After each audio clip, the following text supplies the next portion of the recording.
Chapter 49. Probation. Exodus chapter 16, verses 1 to 8. And they took their journey from Elim, and all the congregation of the children of Israel came unto the wilderness of Sin, which is between Elim and Sinai, on the 15th day of the second month after their departing out of the land of Egypt. And the whole congregation of the children of Israel murmured against Moses and Aaron in the wilderness. And the children of Israel said unto them, Would to God we had died by the hand of the Lord in the land of Egypt, when we sat by the flesh pots, and when we did eat bread to the full. For ye have brought us forth into this wilderness to kill this whole assembly with hunger. Then said the Lord unto Moses, Behold, I will rain bread from heaven for you, and the people shall go out and gather a certain rate every day, that I may prove them whether they will walk in my law or no. And it shall come to pass that on the 6th day they shall prepare that which they bring in, and it shall be twice as much as they gather daily. And Moses and Aaron said unto all the children of Israel, At even then ye shall know that the Lord hath brought you out from the land of Egypt.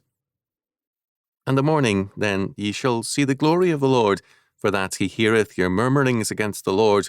And what are we, that ye murmur against us?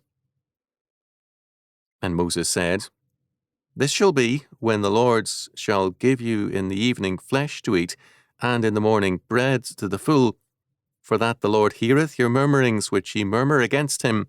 And what are we? Your murmurings are not against us, but against the Lord. Exodus chapter 16, verses 1 to 8. We come now to another session of whining and complaining by the chosen people. A few days previously, they had been singing triumphantly at the seashore. Their attitude towards salvation was one which is with us still.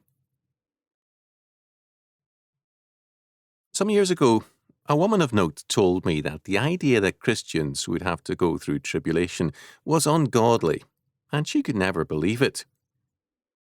She had given up dancing, she said, which she loved greatly, and smoking and drinking for the Lord, and he certainly would not then ask her to go through tribulation. I reminded her that many people, such as the Armenians, have gone through grim tribulations, and why should she be exempt?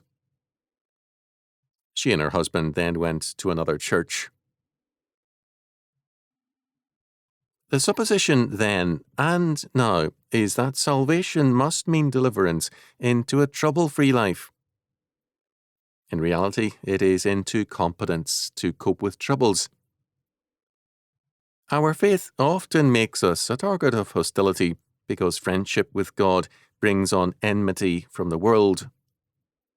Israel was murmuring or grumbling against God. They said, We would have done better to die in Egypt, implying that it would have been better for them to die with the Egyptians or to share in their general destruction rather than to be put through the hardships of the wilderness journey. In Egypt, they said, We did eat bread to the full. Verse 3. They may have wished that God had handed Egypt over to them with all its assets, rather than compelling them to go to Canaan and develop their own resources. God, however, was requiring his people to develop first of all the asset of trusting in him, and then they would be prepared to gain the material assets. They left Egypt with much livestock. After the early days, much was probably slaughtered for food, leaving only the necessary breeding stock. Although they had seen God's miracles as few in all history have, the Israelites were still unable to walk by faith. The people disguised their rebellion against God by grumbling against Moses and Aaron. Their leaders were somehow responsible. The text does not tell us that there was a food shortage or famine situation. Rather, Israel faced a dwindling food supply and grumbled in advance of any great crisis. God promises to rain bread or food on the people. This was a special gift of quail and then of the manna 6 days a week. God's purpose is that I may prove them, verse 4, or test them.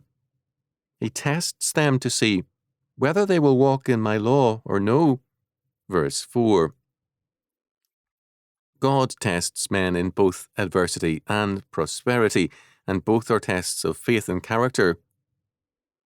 All of life is a continual testing, and men can fail the test both in good time and bad.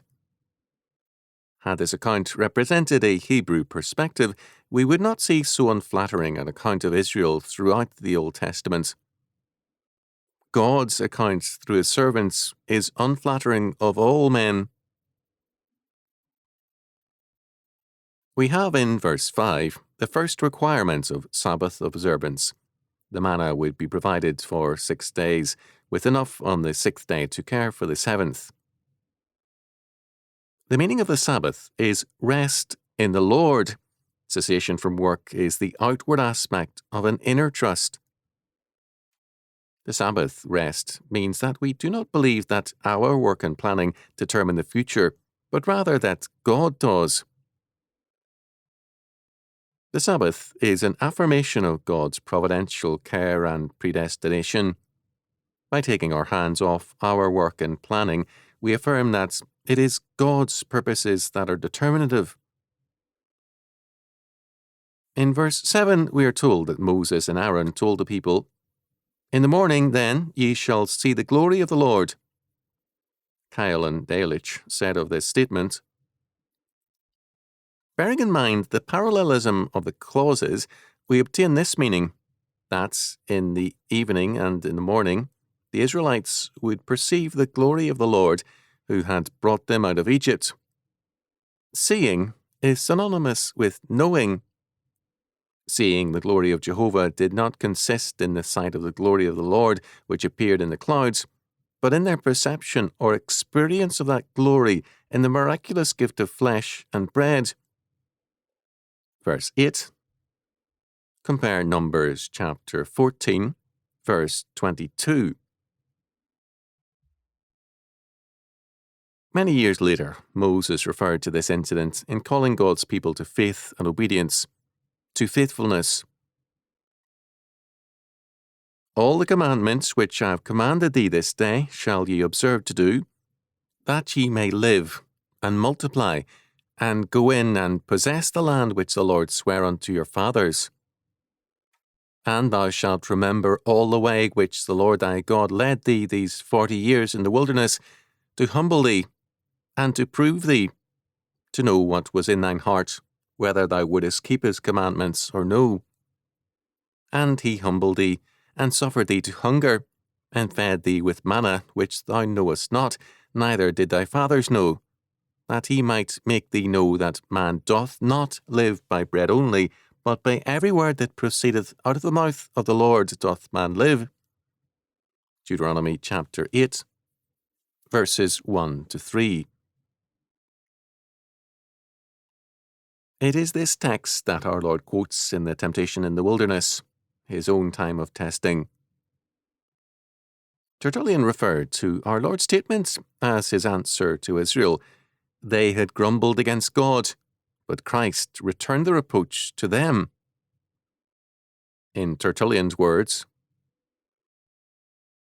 "But so far as I, with my poor powers, understand, the Lord figuratively retorted upon Israel the reproach they had cast on the Lord by their murmuring for bread." Psalm 106, verse 15, has a telling reference to Israel's grumbling on another occasion. "And he, God, gave them their request, but sent leanness into their soul." Chadwick observed of God's ways, "Perhaps we are allowed to be comfortable because we are unfit to be heroic." Men tend to forget what George Rawlinson observed in the 19th century. Human life is probation. God proves and tries those most whom he takes to himself for his peculiar people, and the trial is often by means of positive precepts, which are especially calculated to test the presence or absence of a spirit of humble and unquestioning obedience. Men are very apt to prefer their own inventions to the simple rule of following at once the letter and the spirit of God's commandments.